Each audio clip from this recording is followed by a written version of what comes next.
Kelurahan Rejosari, Kecamatan Kota Bumi, Lampung Utara, gelar rapat koordinasi.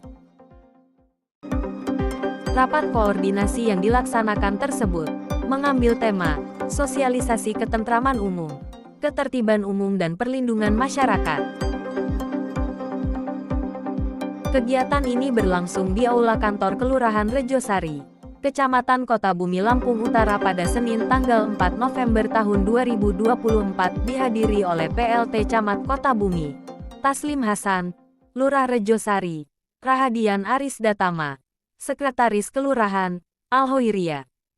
Juga dihadiri oleh para Kepala Seksi Kelurahan Rejosari, diantaranya Kasih Pembangunan, Eva Suryawati, Kasih Pemerintahan, Heni Dahyanti, Kasih Kesra Tibum dan Linmas, Sahril, Babinsa, Babin Kamtipmas, Kepala Lingkungan, Ketua RT Sekelurahan Rejosari, serta perangkat Kelurahan Rejosari.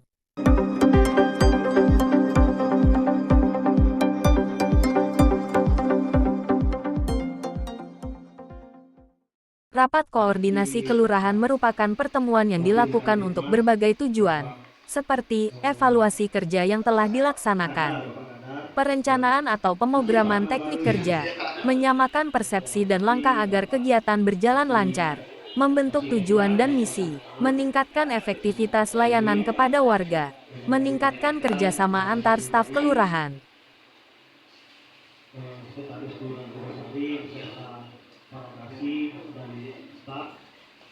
Dalam rapat koordinasi kali ini, Kelurahan Rejosari membahas beberapa hal, diantaranya BPJS Ketenagakerjaan, pajak bumi dan bangunan PBB, kesehatan masyarakat, dan kebersihan lingkungan.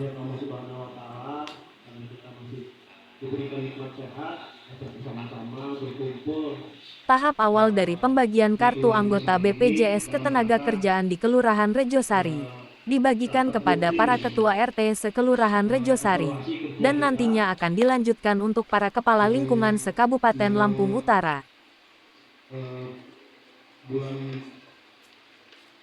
bulan terakhir ini belum dilaksanakan. Kalau bersama marilah juga kita lanjutkan kepada Nabi besar kita Nabi Muhammad Sallallahu Alaihi Wasallam. Semoga telah kita mencatatnya di akhir kiamat.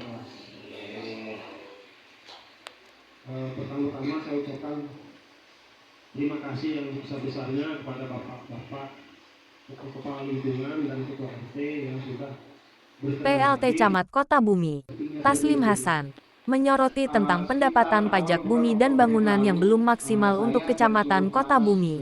Untuk itu ujarnya, perlu ada sosialisasi dari dinas terkait tentang pentingnya pembayaran pajak bumi dan bangunan. Capaian PBB kita, saya nggak mau menyoroti kecamatan lain. Kecamatan Kota Bumi itu baru 36%. Ya, 36%. Nah, artinya di sini PBB ini setiap tahunnya selalu menjadi masalah. Iya, dari tahun ke tahun, dari tahun ke tahun. Entahkah itu bermasalah dengan jumlah nominal yang harus dibayarkan, atau nama yang tidak ditemukan, objek yang tidak ditemukan, atau objek ganda, seperti itu. Tetapi ini menjadi masalah dari tahun ke tahun. Padahal sebenarnya masalah PBB ini sudah berkali-kali juga kita bahas ke dinas BPPRD, Badan Pemungutan Distribusi dan Pajak Daerah. Tapi tetap saja selalu muncul permasalahan yang sama. Nah, artinya di sini yang menjadi pertanyaan, apakah memang data itu tidak diupdate atau memang kita yang dari desa kelurahan ini salah ngasih data seperti itu. Makanya terakhir kemarin saya minta kepada kawan-kawan lurah dan kades untuk membuat surat masalah PBB yang tidak terpungut. Iya, berikut dengan alasan, berikut dengan objeknya. Objeknya di mana, siapa nama orangnya. Berikut juga dengan nominalnya. Karena saya pengen tahu, ini ada masalah apa sebenarnya. Dan alhamdulillah sampai pada hari ini capaian PBB kita sudah cukup, sudah di atas 70%. Karena memang kalau tahun sebelumnya batas pembayaran PBB itu adalah bulan Desember, tapi aturan dari pusat yang terbaru itu dibatasi sampai 31 Oktober. Nah, jadi ketika masyarakat, termasuk saya, nggak bayar PBB pada tahun ini, maka itu akan diakumulasikan pada tahun depan. Jadi jangan berpikir, alhamdulillah saya selama tahun ini nggak bayar PBB. Jangan salah, tahun depan dapat 2 tagihannya. Tagihan tahun berjalan dan tagihan tahun sebelumnya. Iya. Kadang-kadang hal seperti itu yang membuat PBB kita meningkat. Kadang kita cuma dapat 1 tapi nilainya meningkat. Kalau tahun sebelumnya 200.000, tahun depan jadi 200.000 karena diakumulasikan. Nah, pemahaman tentang PBB inilah yang kurang disosialisasikan oleh Dinas Pemungutan Pajak dan Retribusi Daerah. Makanya sempat saya sampaikan sama Kepala PBB, seharusnya ada sosialisasi di kelurahan. Pada kesempatan itu, Kepala Seksi Kesratibung dan Linmas Kelurahan Rejosari, Sahril, mengimbau kepada warga untuk memvalidasi data kartu keluarga atau KK. Hal ini bertujuan agar penyaluran program-program pemerintah dapat tervalidasi dengan akurat.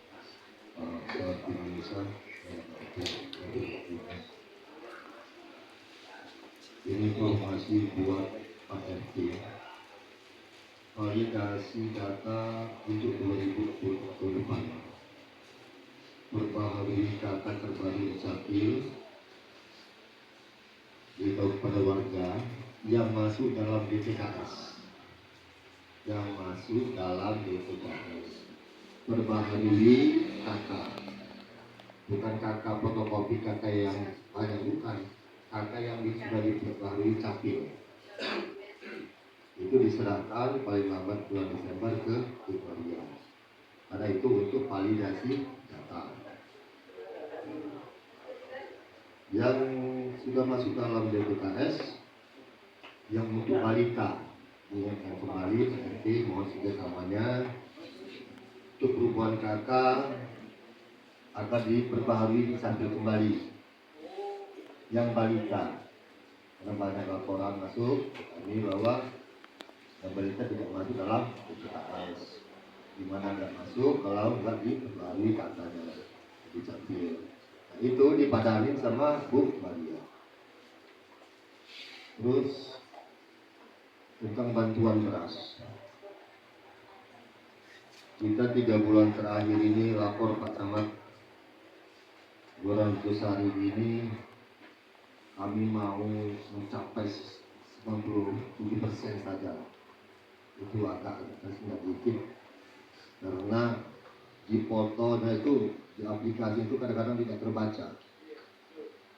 Nah, ini apakah ini cuma errornya ataukah memang di aplikasinya? Di sama Bu Maria itu dibuka, itu kadang keluar yang tertunda. Tapi apa? Tolong kerjasamanya sama Pak RT dan BRT untuk fotonya, pada saat foto di aplikasinya. Kalau memang kurang paham betul bisa lari ke Bu Maria. Itu lupa di pada saat apa namanya Bu Maria ngebuka, yang tertunda itu masuk semua ke Tuanti gitu. Itu mohon kerjasamanya supaya kita Rejosari karena sudah kadung pun paling bagus salah satunya dari 9 ton 100 kilo. Izin Pak Camat, kalau masih 90% kita masuk laporan kita diakui salah satu ketua Rejosari yang bagus. Amin. Oke, terima kasih. Selanjutnya ada BPJS Kesehatan. Secara simbolis saja ini. Selanjutnya nanti kita sama Bu Maria. BPJS Kesehatan. Kalau terkait berita sudah. Nah, ini ya BPJS Kesehatan. Dari Lampung Utara, Romli Mursaf, Pratama Media News, mewartakan. Dari Sekira LT 02.